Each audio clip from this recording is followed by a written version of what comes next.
All right, let's talk about it. We're going to break down what is, for a lot of people, the toughest part of the IELTS academic test, the writing section.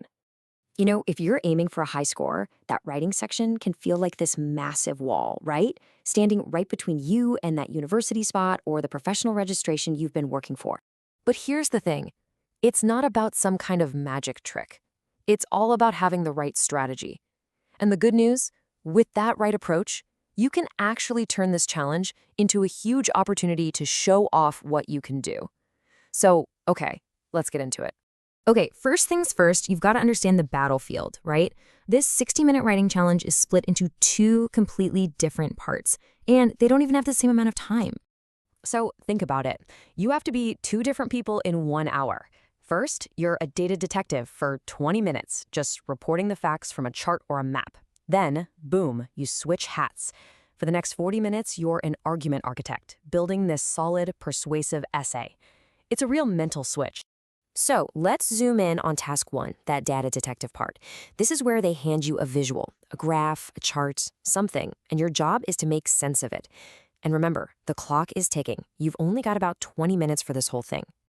And it's not just one type of visual either. You could get hit with any of these 7 categories. We're talking line graphs, bar charts, pie charts, tables, even maps and process diagrams. And each one needs a slightly different set of words and a unique approach to really nail the description. Now this right here, this quote gets to the absolute core of task 1. A lot of people make the mistake of trying to describe every little number, every single point on the graph. But that's not the goal. Like the experts say, you can't get bogged down in the details. The real skill is stepping back, spotting the main trends, and painting that big picture.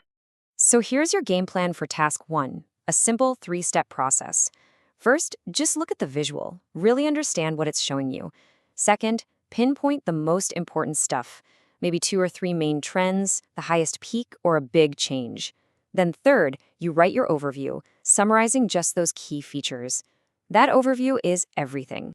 All right, moving on to the main event, task 2. This is the heavier weighted part of the test, and your role completely changes. You're not just reporting facts anymore. Now you're building a full-on academic essay from scratch. And you've got 40 minutes to really dig in and build a powerful argument. And your essay needs a blueprint, an architecture. Almost every task 2 question fits into one of these 5 types. It could be an opinion essay, a discussion, or a problem solution. And honestly, your very first job is figuring out which one it is. If you misidentify the type, your whole essay could go off the rails. So to build that strong structure, you need the right tools, right? And in writing, those tools are what we call cohesive devices. Think of them like the mortar that holds the bricks of your argument together. They're the little words and phrases that make sure everything flows smoothly and logically. And we're talking about words like furthermore, in contrast, or to illustrate this point. These are like little signposts for the examiner, guiding them through your thinking. Using them correctly makes your argument super easy to follow, and it's one of the simplest ways to pick up points in that coherence and cohesion category. Okay, so how do you actually get that high score? Well, here's the thing. It's not some big secret. A lot of people don't realize this, but the examiners use a public grading rubric. It's basically their secret blueprint, and it tells you exactly what they want to see. Let's break down that blueprint. Your score is built on 4 pillars. First, did you actually answer the question? That's task achievement. Second, does it all make sense and flow well? That's coherence and cohesion. Third, did you use good vocabulary? Lexical resource. And fourth, is your grammar solid with some variety? Grammatical range. The key here is balance. You can't just have amazing vocabulary if your argument doesn't make sense. You need to do well in all 4 areas.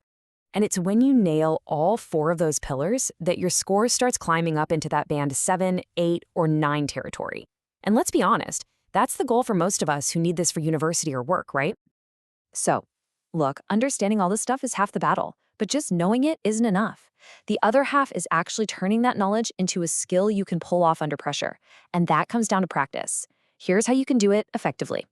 The absolute best way to practice is with a feedback loop. It's a 3-step cycle. 1. Do a timed practice test, just like the real thing. 2. Be your own examiner. Use that official blueprint to grade your own work. And 3. Get someone else to look at it. Find your blind spots. It's this loop, practice, assess, get feedback, repeat, that really builds your skill. And you don't have to do this alone. To help you with that feedback loop, here are some of the best tools out there, the ones the experts always recommend. You've got official practice tests, online forums where you can get peer reviews, sites that break down model answers. All of these are your best friends when you're getting ready for the big day. So let me leave you with this thought. What if you could flip the script? What if that writing test wasn't the thing you were dreading, but actually your chance to shine? By breaking it all down, by practicing with a clear strategy, you can absolutely transform this section from your biggest weakness into your greatest strength. It really isn't just an obstacle, it's a huge opportunity.